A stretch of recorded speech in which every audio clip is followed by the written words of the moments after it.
Welcome back to another video, guys. We just got out of school at 11:20 because I got to go to an orthodontist appointment, but orthodontist is at 12:05, so right now I'm just driving home. Gonna let my dog out, brush the teeth, get something to eat maybe, and yeah.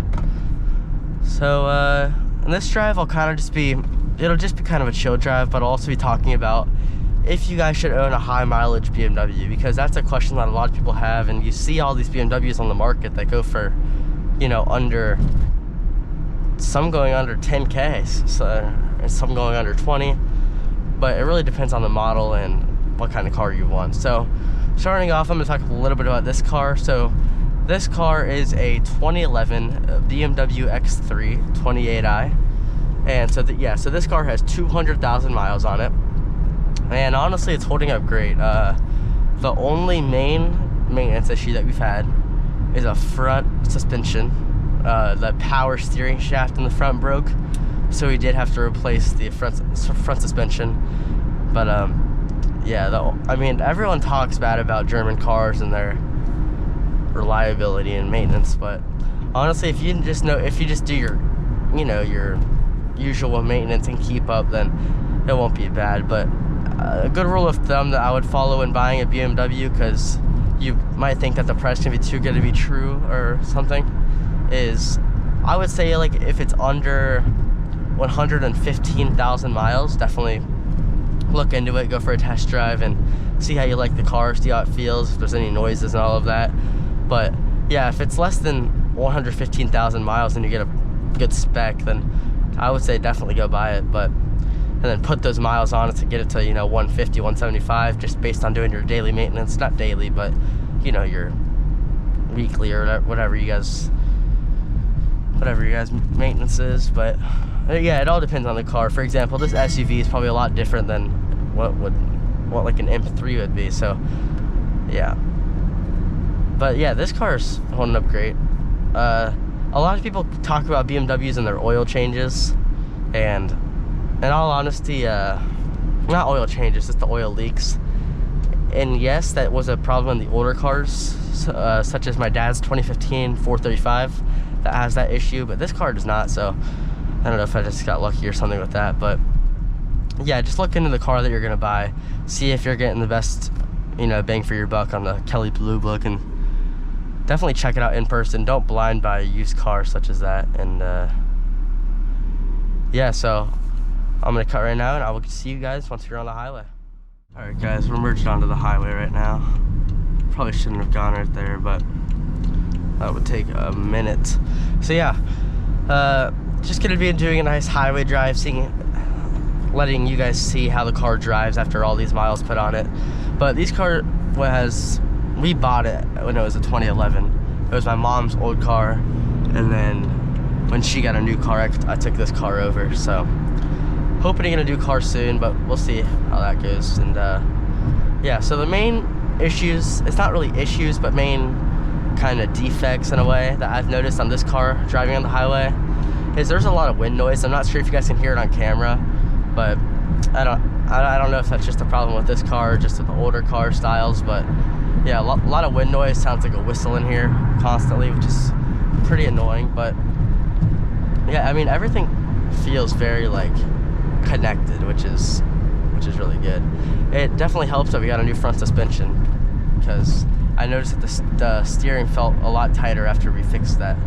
So yeah, the wind noise is the main kind of issue in a way. But yeah, so we'll get to a decently high speed here just so you guys can see how it works.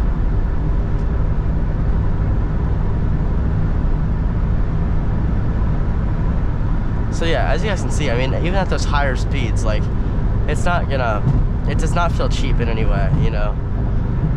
This exact car you could probably find for under $6,000, and when it's running like this, I mean, you kind of wonder why more people don't get cars like this. But really, the main thing, or the main turnoff for people, is just the maintenance work. They all think it's a whole hassle, and you know, you have to commit a ton of money and time and labor into that. So, but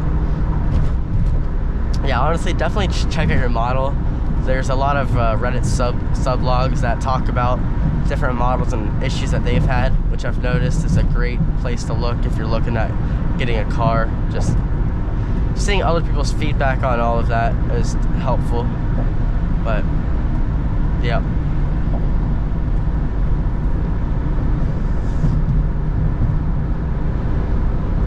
So I've been driving this car since last February, so exactly 1 year ago now is when I got this car, and yeah, it's been great.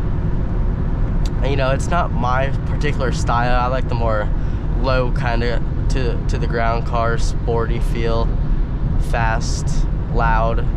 But you know, when my parents give me a car like this, I'm not gonna say no and try to buy a new one and waste my money on it.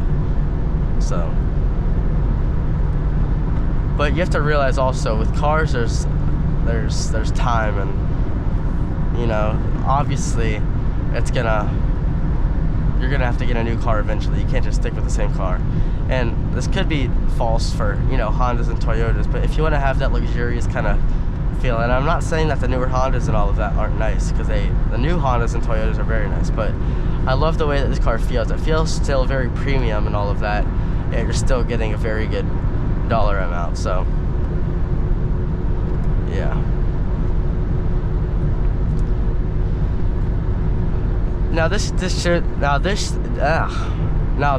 just goes for this car, but on this car we have had to we ran over like a piece of glass in the road, so the right rear tire popped, so we got a used patched run flat, which is not the best thing. If you guys don't know, you should never buy a patched run flat, but we ended up taking the chance. You know, we're like, the car is old enough and we might get rid of it soon, so we'll see how it works. And it's been handling up great. You feel a little bit at those higher speeds, a little wobble, but not to the point where it's undrivable, by no means.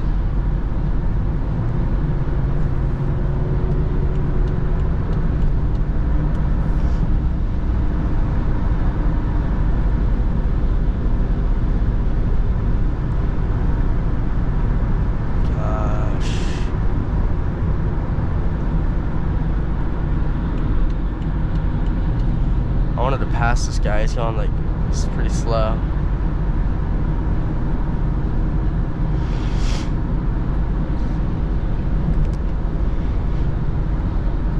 So yeah, honestly, the main thing I would tell you guys is just look into the car for sure.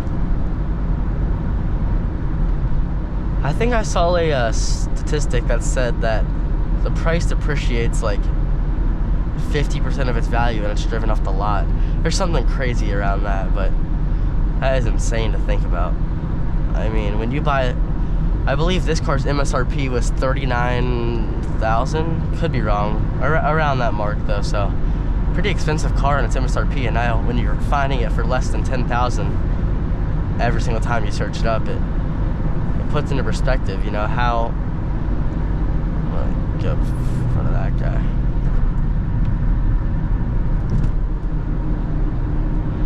But yeah,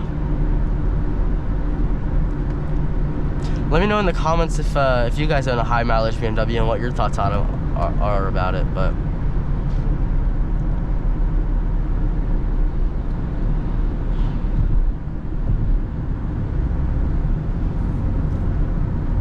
yeah, if you guys are still watching the video, we'll comment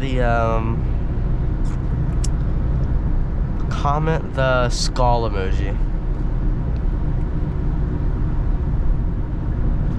Yeah, thank you all for 150 subscribers. I'm glad we hit that mark.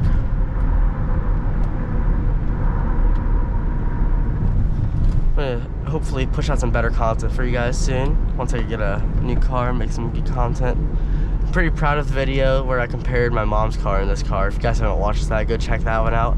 Basically, it's just comparing the 2020 BMW X3 and then this 2011 BMW X3, where I just talk about the similarities, differences, improvements, what I don't like about it as much.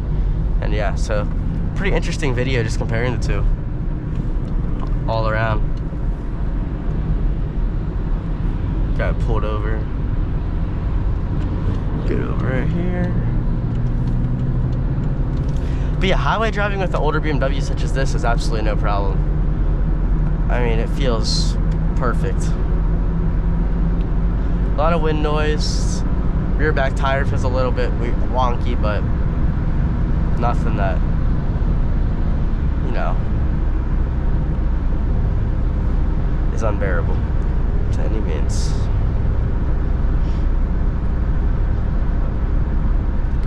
But yeah, hopefully you guys have been enjoying the content lately.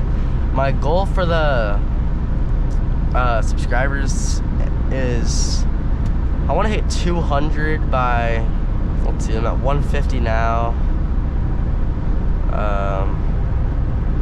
Maybe 150 by, or 200 by Monday. Start the new week off with a fresh 200. And then, you know, we just keep rolling from there. But yeah, I'm glad to get this start going.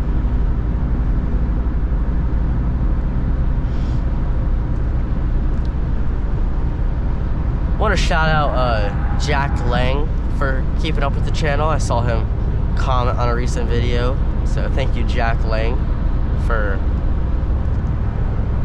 staying supportive of the channel, checking it out.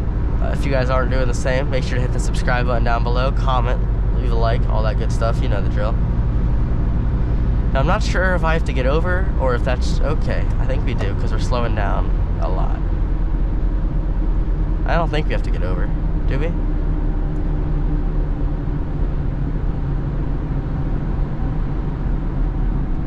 This is pretty weird.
Volvo's going all over the road.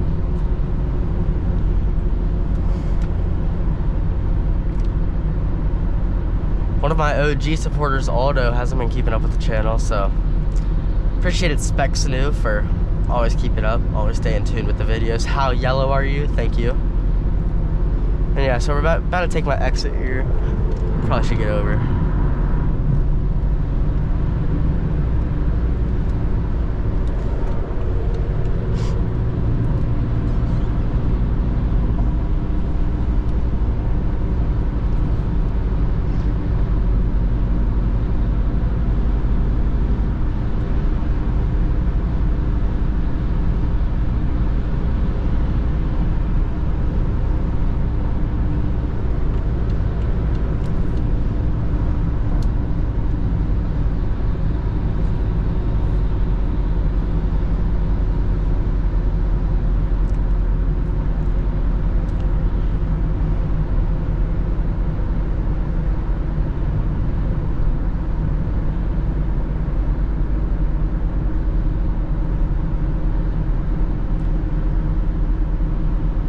But yeah, guys, so I'm just gonna let you guys listen to the car, see what you guys think of the overall drive, and yeah, so I'm just gonna do the outro here, and I will see you guys in the next video.